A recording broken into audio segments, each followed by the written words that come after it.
Hello everyone, and welcome to the showdown between Norsca, who's going to be led by WULFRIK the Terminator, the Vampire Counts, who are going to be led by a Blood Dragon Vampire Lord, atop his mighty zombie dragons. We definitely have a showdown between two very powerful duelists. It's going to be quite thematic, right? You have WULFRIK the Wanderer, who's the hunter of champions. Even in the cinematic, you see him like marching away from a giant as he's slaying it. Here we have a Blood Dragon Vampire Lord, who is by far as like Total War Warhammer goes, one of the more powerful duelists, simply because of his item. So firstly, he has really good combat stats, massive armor piercing up here on the Zombie Dragon, but the Helm of Discord is what makes him very powerful. So the Helm of Discord, for any of you guys who have played campaign, probably very familiar. Basically, it's an AoE debuff. It lowers melee attack, melee defense, so he can swoop in there, pop the Helm of Discord. He can then use his Heart Piercing and his Sword of Anti-Heroes to just make him an absolute destroyer. So WULFRIK's definitely going to be a little bit of trouble here. He's going to have to be careful, but the one thing that's actually going for WULFRIK is that he's on foot. So Foot Lords, obviously, in my opinion, a little bit weaker in the metagame, but if you're worried about being sniped, oftentimes Foot Lords, instead of taking damage, they just get knocked over and sent flying, which is a little bit frustrating, but hey, at least they're not going to die. So WULFRIK's going to be doing his thing. And also the Hunter of Champions is going to be lowering defensive stats, and if I'm not mistaken, I'm pretty sure it lowers armor, but let's go ahead and look. And man, WULFRIK is such a cool looking lord. But it does lower armor by 30, right? So if the big dragon comes in, he's getting all, crazy and whatnot. You can lower him down to 30 armor and then actually do a ton of damage with these javelins, which have low armor piercing, but really good bonus for large. So I like that synergy quite a bit. Front line for Norsca is going to be champs. The champs are very good here, and you need high leadership, tough units in the front line against vampire counts. Marauders aren't really going to benefit from their enraged mechanic. They're just going to buckle due to the fear and run, but the Marauder champs are a really solid choice. Obviously, they're not going to do most of the killing. They'll kill zombies, they'll kill skeletons. They might struggle a little bit against like Graveguard and whatnot, but they'll hold, which is good. It's going to allow your other heavy-duty Norscan units to do some good work. We got some spears on the flanks and spears on the back. We got WULFRIK. We have Skinwolf Werekin, who does have really good anti-large, really good armor piercing. If he's able to kind of stick on top of the Blood Dragon Vampire Lord or the Terrorgeist or the Vargeist over there, he should be able to do pretty well. WULFRIK on foot. We got a Metal Mage with the Plague of Rust, obviously to make the javelins more effective, and piercing bolts to get through chaff. But guys, the most exciting thing about this build is going to be the Skinwolves, the premier condom brand of the old world. I don't know, I just made that up. But anyways, we have Maws of Savagery and Armored Skin Wolves across the board. So this is going to be interesting. I haven't seen these guys in quite some time. I mean, they don't have the best AP except the Maws of Savagery, but they do have a bonus for large. They're very fast. They regenerate.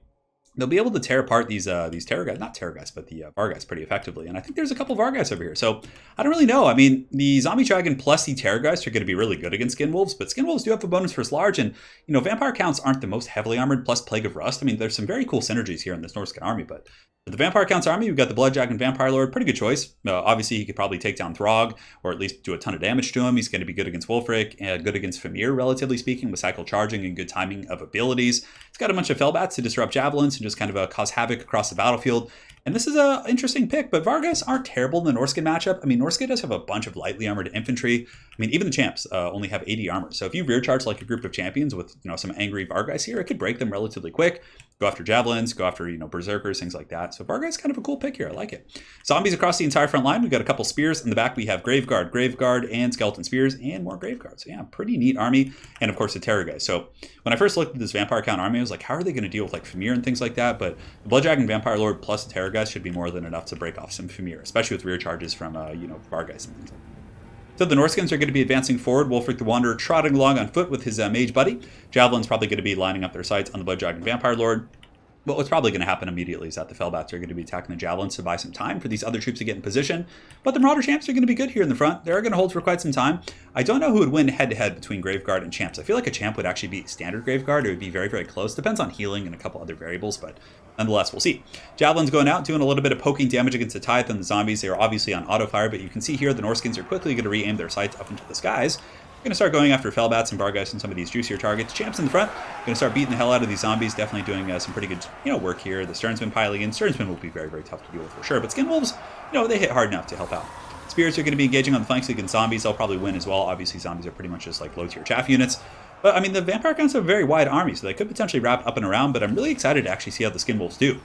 So you can see the Norscans are going to be following the flying units here with their javelins, but a big, big pirate ship coming down from WULFRIK the Wanderer. So a beautiful ship. You can see it's are there actually dudes on that? Oh, look at that. I never noticed that. They're like swinging and whacking, and there's like a Norscan chieftain on the front. Looks like WULFRIK doesn't get to ride. Wouldn't it be funny if like WULFRIK could actually teleport onto the boat and just like ride somewhere? God, that'd be hilarious. But look at that boat damage, just wrecking those Graveguards. So now these champs are going to make short work. So the front line looking really damn good. And WULFRIK's going to kind of plant his axe here, start fighting, and hopefully do well for himself.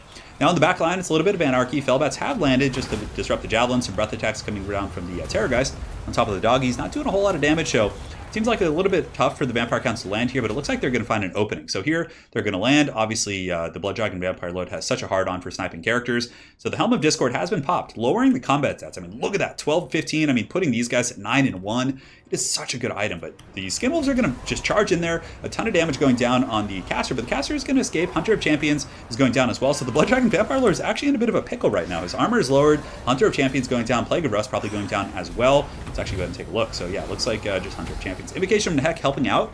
But look at the burst damage coming in from these Skin Wolves, doing a really good job. And the Javelins obviously are in guard mode, which means they're going to keep doing their orders despite what's happening to them. So they're going to be throwing their Javelins into the Terrorgeist, who's also fighting against a Skin Wolf Werekin.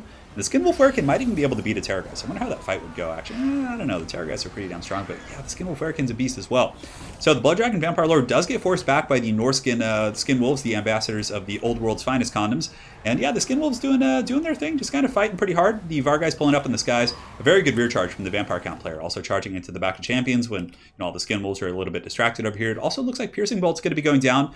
And yeah, the Vampire Count's pretty good stuff here, using the Vargeist away from the Skin Wolf fight and just trying to pick off infantry and things like that. But nonetheless, these Skin Wolves are very fast. I mean, they just react super quick, and they're just going to be piling in, tearing apart these Vampire Bats. And you can see those Vargeist are just flying, just getting swatted by these Wolves. So I'm really liking the Skin Wolf play. I mean, more often than not, you really just see heavy reliance on Famir.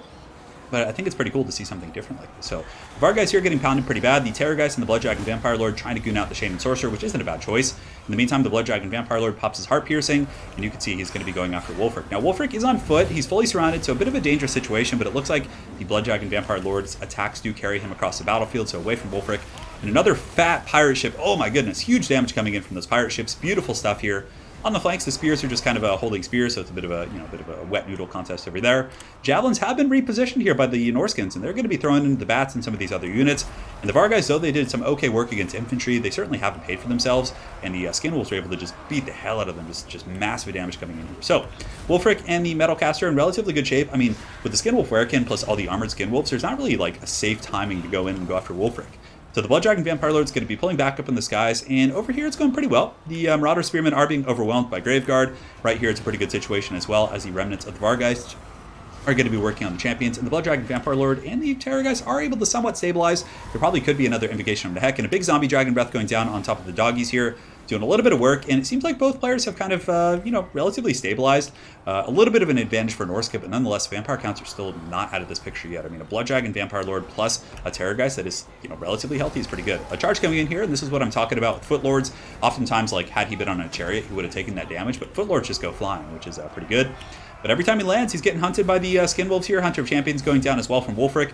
But it looks like it might be a wasted one for Norsca, as the Blood Dragon Vampire Lord is probably going to get away. And it looks like Invocation of the Heck might be going down here as well. Some sort of a cast. Maybe it's just the Hunter of Champions Orb effect, but it looks like there was going to be some cast. And it looks like the Javelins for Norsca have kind of reorganized themselves in the back, so they kind of switched from over here to the backside. So both players kind of switching deployment zones. But as far as Vampire Count's chaff goes, they do have Skeleton Spears. They have 82 Graveguard here. Here they have the Sternsmen. I mean, they're winning a lot of the infantry fights. The Norscans only came with 3 champions. Vampire Counts had a couple Graveguard, a lot of chaff units. So it looks like the Norscans are getting a little bit worn down as it pertains to the infantry fight. The Mods of Savagery here are fighting. You can see WULFRIK the Wanderer doing a sin thing, but a lot of the Skin Wolves are starting to get beat up, but they put up a good fight, right? The Terrorgeist has been speared, the Plague of Rust has gone down, allowing the Skin Wolves to do a lot more damage, and both players are just trading back and forth in this very, very violent fight. Blood Dragon Vampire Lord has popped the Sword of Anti-Heroes. He's going to be diving in there. It looks like he's going to be going after Skin Wolves, and on his initial land, it looks like he does take out a couple Skin Wolves. Thankfully for Norsca, they do have a bunch of Marauder Spears in here, which are going to be very helpful. This Terrorgeist is so damn low, 850 HP, very, very close fight here. WULFRIK's in good health, though. I mean, a lot of times WULFRIK at this point in the game, obviously you can't heal like Throg. He's going to be taking a lot of damage, but yeah, most of the Skin Wolves are actually breaking off here. The last of the Vargeists going down. Skin Wolves, of course, do have healing, so that's very nice. They can actually come back and heal. Might not even be a bad idea to leave the Skin Wolves back here and just let them heal up. I'll definitely give them a bounce of power advantage. But the Skeleton Spears and the Sternsmen are going to be pushing in. Very, very good play by both players. They're just fighting tooth and nail. Heart Piercing has gone down. Plague of Rust as well. Look at this Skin Wolf Werekin just getting in there. I mean, taking on the Blood Dragon Vampire Lord. That is good stuff. And WULFRIK following in suit here. So WULFRIK, unfortunately, it'd be kind of cool if they gave WULFRIK like better armor piercing values. I feel like that would help Norsca quite a bit. But not to say Norsca's bad, but I think that could be something that would make WULFRIK a little bit cooler. So Marauder Hunters, Javelins are going to be thrown back in here. They've stabilized their Skin Wolves guarding them, so very good patient play here. You can see Norsca has pulled back the Skin Wolves. Like, why engage them? They have enough troops fighting here. There's a ton of zombie summons. Just let them get grinded out by the Norscan infantry. And just kind of keep them in reserve. So then if the Blood Dragon Vampire Lord or any other units come back here, these Skin Wolves who are healing, I mean, look at that. That's going to be really good.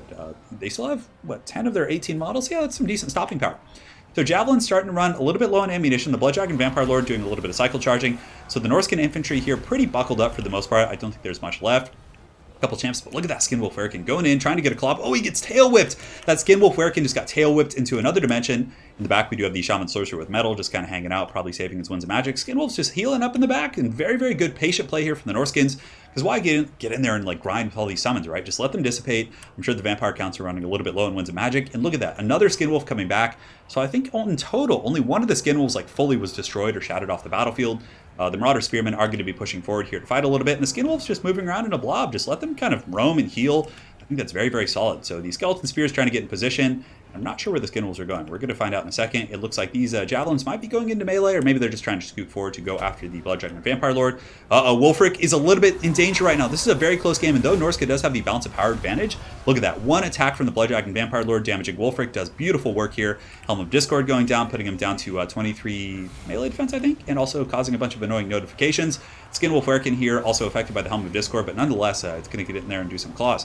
So the Skin Wolves is bull rushing through, not giving any shits here about the Vampire Count's defenders. Just trying to get on this Blood Dragon Vampire Lord.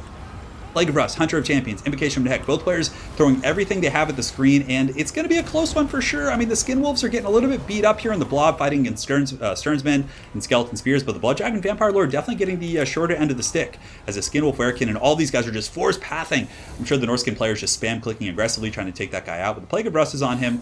But let's look at what the Vampire Counts have on the ground. So we got zombies, the Sternsmen still have 71 models, but they're at their healing cap. WULFRIK's somewhat healthy, he's at about half health, Fight or Die has been popped.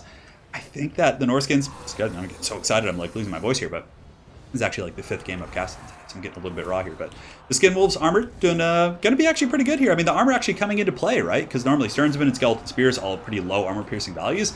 So, I mean, it is a bit of a niche, right, for the armored Skin Wolves to get in here and fight. So WULFRIK's going to be leading the charge. The Shaman Sorcerer's getting in there, which is a good choice. If he was like left alone over here, the Blood Dragon Vampire Lord could come butter his bread. And it looks like the Vampire Counts are going to be charging in the last flight of the Blood Dragon Vampire Lord going after WULFRIK. WULFRIK is ready to meet the challenge. We're going to see if he survives. 1400 to 1800. Heart Piercing has been popped. Man, that is such a good ability. But everywhere, whenever he tries to go after WULFRIK, the angry dog, the kennels of WULFRIK are going to be charging out, right? So the Skin Wolf Werkin gets in there. He's just starting to butter that bread. His anti-large, his armor piercing really playing into effect here.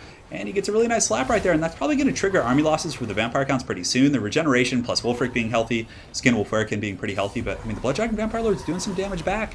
Skin Wolf Werkins have decent leadership. But, yeah, a lot of these guys actually like a mass terror route going on. The mass exodus of the Skin Wolves. But this is, man, even though it's like, you know, very heavily in Norskin's favor here, I'm pretty sure it's over. But, man, what a fight. Both players putting up. You see that Skin Wolf just bounce off the back and just, like, runs in and bounces. Man, that's like a very goreable situation right there. But the Blood Dragon Vampire Lord is going to be falling to the eternal challenger. The Hunter of Champions is going to roar in triumph and decapitate a zombie in victory there. WULFRIK is such a goddamn cool character. And that's going to be all she wrote. So very well played to both players. That was an incredible game. Very, you know, unorthodox tactics. I mean, I would say the Blood Dragon Vampire Lord plus Terrorgeist is orthodox, but seeing the Vargeist was pretty cool seeing them in action. I liked both players' builds, but really the highlight of the game was seeing the Skin Wolf Werkin and the Skin Wolves with armor just chasing things. I mean, that was pretty powerful, and WULFRIK on foot also a good choice, right? If he was on any sort of mount, the Blood Dragon Vampire Lord's charges, I think, would have been a little bit more impactful. So I thought that was really cool. So very well played to King of the Dead as well as Karasu. Hopefully you guys enjoyed that game. We will see you guys next time. Take care.